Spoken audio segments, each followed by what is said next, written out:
ഒരുപാട് നേതാക്കൾ നമുക്കില്ല. ഒരേ ഒരു ലീഡർ, ഒരേ ഒരു ഗൈഡ്, ഒരേ ഒരു വഴികാട്ടി.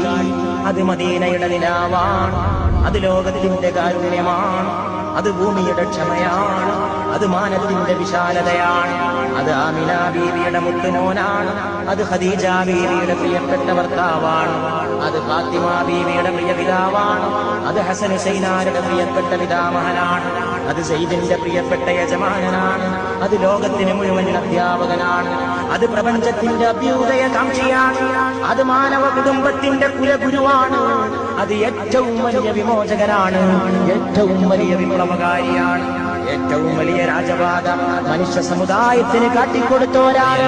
ബന്ധങ്ങൾ അസ്തമിച്ചു പോയതാണ്. അയൽവാസിയെ മാനിക്കണേ, അയൽവാസിയെ സ്നേഹിക്കണേ.